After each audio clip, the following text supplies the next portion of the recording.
The Picture of Dorian Gray by Oscar Wilde, Chapter 90. "There is no use your telling me that you are going to be good," cried Lord Henry, dipping his white fingers into a red copper bowl filled with rose water. "You are quite perfect. Pray, don't change." Dorian Gray shook his head. "No, Harry, I have done too many dreadful things in my life. I'm not going to do any more. I began my good actions yesterday." "Where were you yesterday?" "In the country, Harry. I was staying in a little inn by myself." "My dear boy," said Lord Henry, smiling, "anybody can be good in the country. There are no temptations there. That is the reason why people who live out of town are so absolutely uncivilized. Civilization is not by any means an easy thing to attain to. There are only two ways by which man can reach it. One is by being cultured, the other by being corrupt. Country people have no opportunity of being either, so they stagnate." "Culture and corruption," echoed Dorian. "I have known something of both. It seems terrible to me now that they should ever be found together. For I have a new ideal, Harry. I am going to alter. I think I have altered." "You have not yet told me what your good action is. Or did you say you had done more than one?" asked his companion as he spilled into his plate a little crimson pyramid of seeded strawberries and, through a perforated shell-shaped spoon, snowed white sugar upon them. "I can tell you, Harry, it is not a story I could tell to anyone else. I spared somebody. It sounds vain, but you understand what I mean. She was quite beautiful and wonderfully like Sybil Vane. I think it was that which first attracted me to her. You remember Sybil, don't you?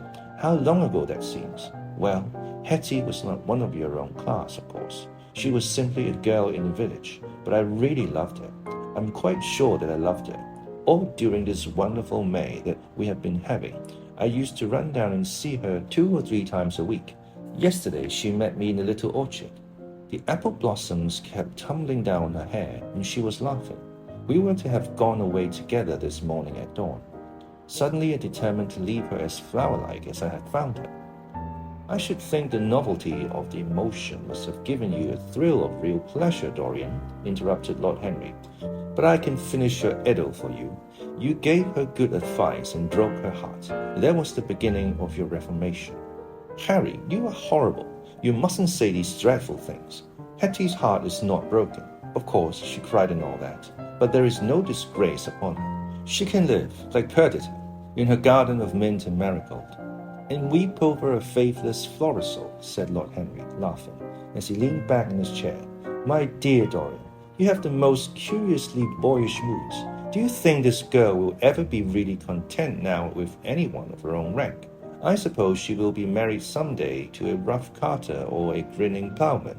Well, the fact of having met you and loved you will teach her to despise her husband, and she will be wretched. From a moral point of view, I cannot say that I think much of your great renunciation.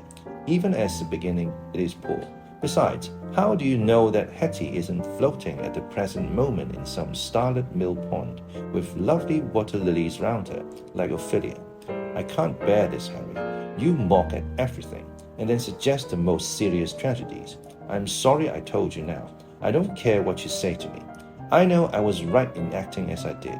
Poor Hetty. As I rode past the farm this morning, I saw her white face at the window like a spray of jasmine. Don't let us talk about it anymore, and don't try to persuade me that the first good action I have done for years, the first little bit of self-sacrifice I have ever known, is really a sort of sin. I want to be better. I am going to be better. Tell me something about yourself. What is going on in town? I have not been to the club for days. The people are still discussing poor Basil's disappearance. I should have thought they had got tired of that by this time, said Dorian, pouring himself out some wine and frowning slightly. My dear boy, they have only been talking about it for 6 weeks, and the British public are really not equal to the mental strain of having more than one topic every 3 months. They have been very fortunate lately, however. They have had my own divorce case and Alan Campbell's suicide. Now they have got the mysterious disappearance of an artist. Scotland Yard still insists that the man in the grey ulster who left for Paris by the midnight train on the 9th of November was poor Basil, and the French police declare that Basil never arrived in Paris at all. I suppose in about a fortnight we shall be told that he has been seen in San Francisco. It is an odd thing, but everyone who disappears is said to be seen at San Francisco. It must be a delightful city and possess all the attractions of the next world. What do you think has happened to Basil? Asked Dorian, holding up his burgundy against the light and wondering how it was that he could discuss the matter so calmly. I have not the slightest idea. If Basil chooses to hide himself, it is no business of mine. If he is dead, I don't want to think about it. Death is the only thing that ever terrifies me. I hate it. Why? Said the younger man wearily. Because, said Lord Henry, passing beneath his nostrils the gilt trellis of an open vinaigrette box, one can survive everything nowadays except that. Death and vulgarity are the only two facts in the 19th century that one cannot explain away. Let us have our coffee in the music room, Dorian. You must play Chopin to me. The man with whom my wife ran away played Chopin exquisitely. Poor Victoria. I was very fond of her. The house is rather lonely without her. Of course, married life is merely a habit, a bad habit. But then one regrets the loss even of one's worst habits. Perhaps one regrets them the most. They are such an essential part of one's personality.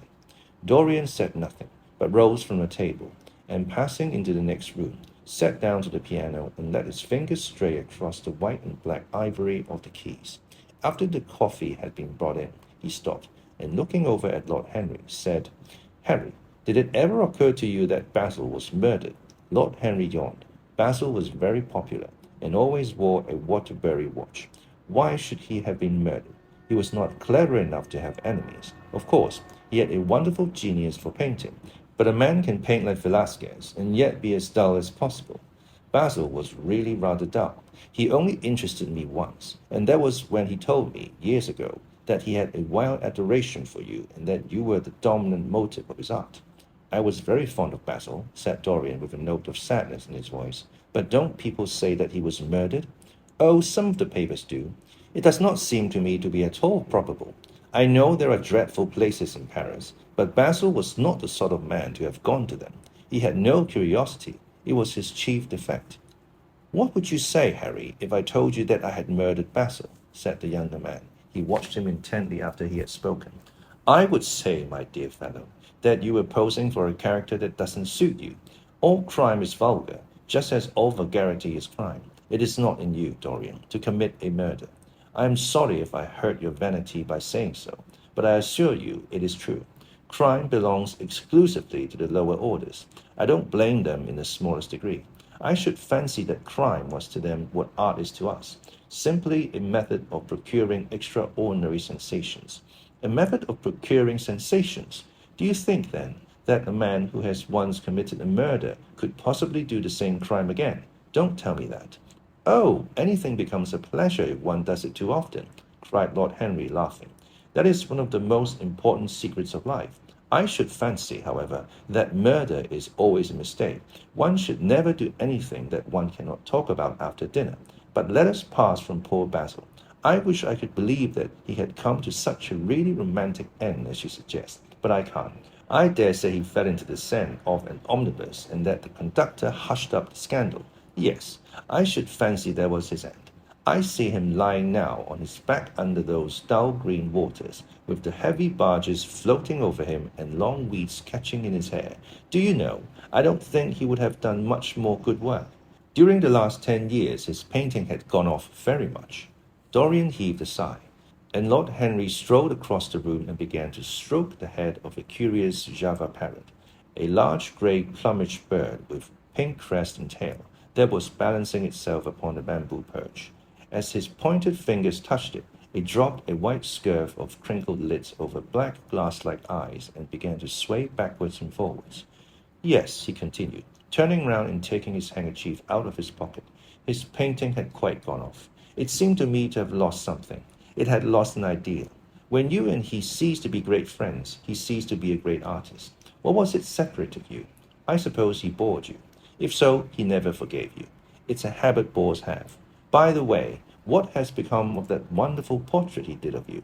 I don't think I have ever seen it since he finished it. Oh, I remember your telling me years ago that you had sent it down to Selby, and that it had got mislaid or stolen on the way. You never got it back? What a pity. It was really a masterpiece. I remember I wanted to buy it. I wish I had now. It belonged to Basil's best period. Since then, his work was that curious mixture of bad painting and good intentions that always entitles a man to be called a representative British artist. Did you advertise for it? You should. I forget, said Dorian. I suppose I did, but I never really liked it. I'm sorry I sat for it. The memory of the thing is hateful to me. Why do you talk of it? It used to remind me of those curious lines in some play, Hamlet, I think. How do they run? Like the painting of a sorrow, a face without a heart. Yes, that is what it was like. Lord Henry laughed. If a man treats life artistically, his brain is his art, he answered, sinking into an armchair. Dorian Gray shook his head and struck some soft chords on the piano. Like the painting of a sorrow, he repeated, a face without a heart. The elder man lay back and looked at him with half-closed eyes. By the way, Dorian, he said after a pause, what does it profit a man if he gain the whole world and lose? How does the quotation run? His own soul? The music jarred, and Dorian Gray started and stared at his friend. Why do you ask me that, Harry? My dear fellow, said Lord Henry, elevating his eyebrows in surprise. I asked you because I thought you might be able to give me an answer, that is all.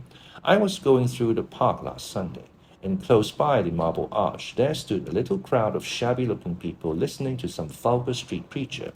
As I passed by, I heard the man yelling out the question to his audience. It struck me as being rather dramatic. London is very rich in curious effects of that kind.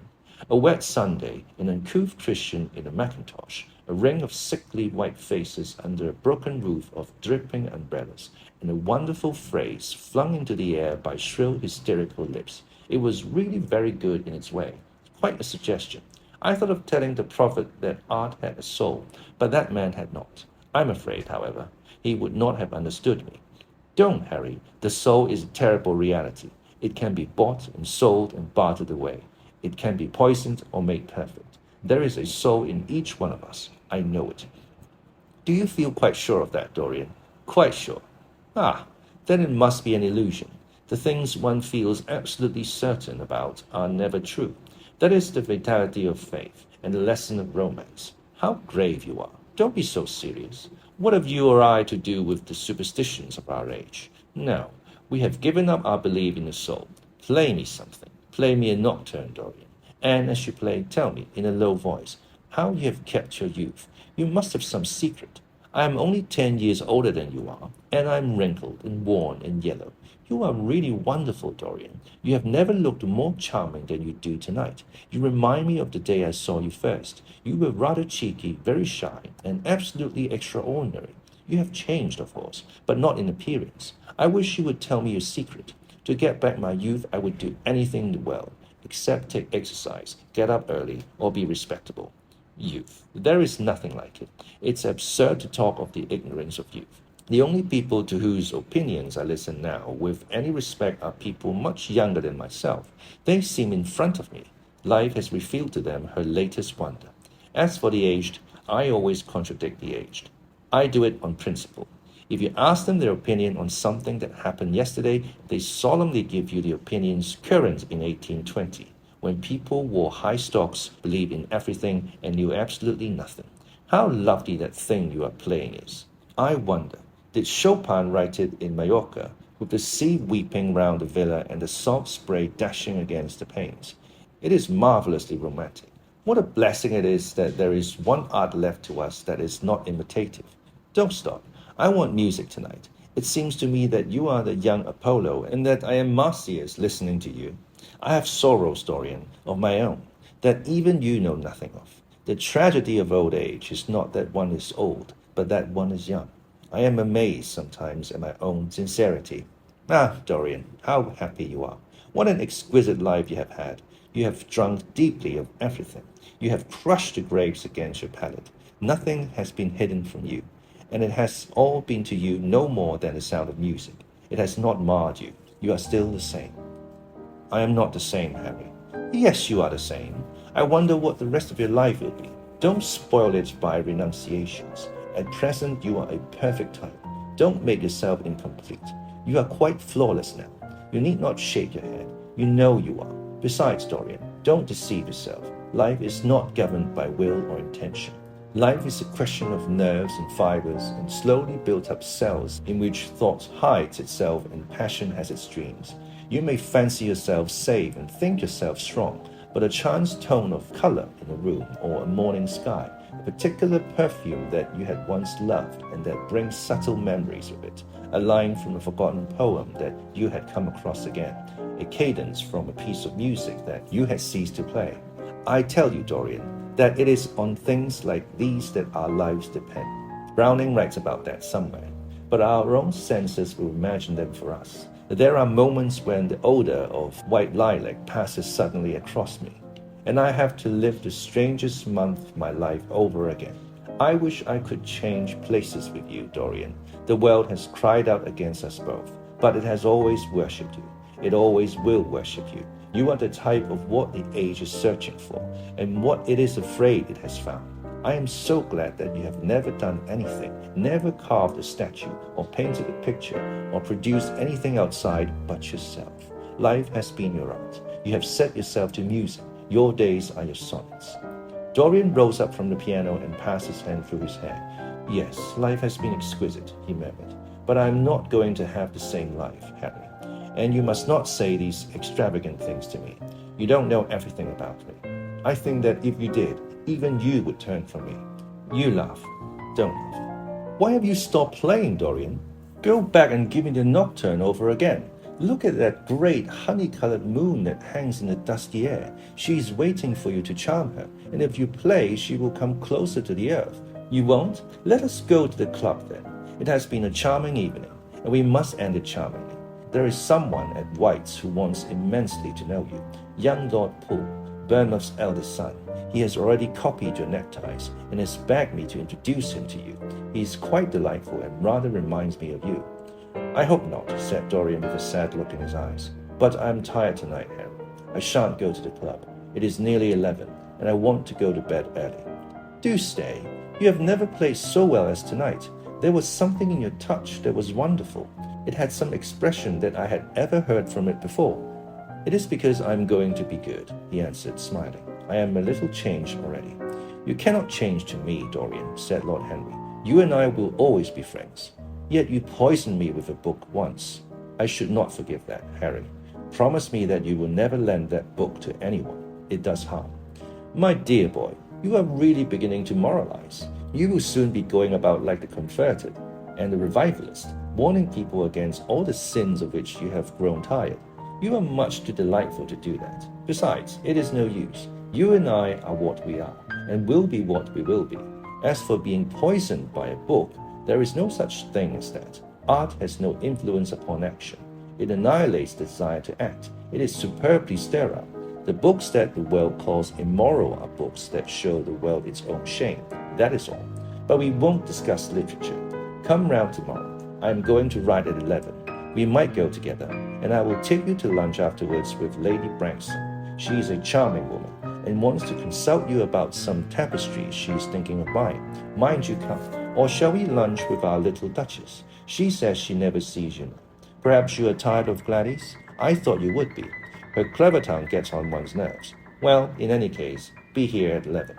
Must I really come, Harry? Certainly. The park is quite lovely now.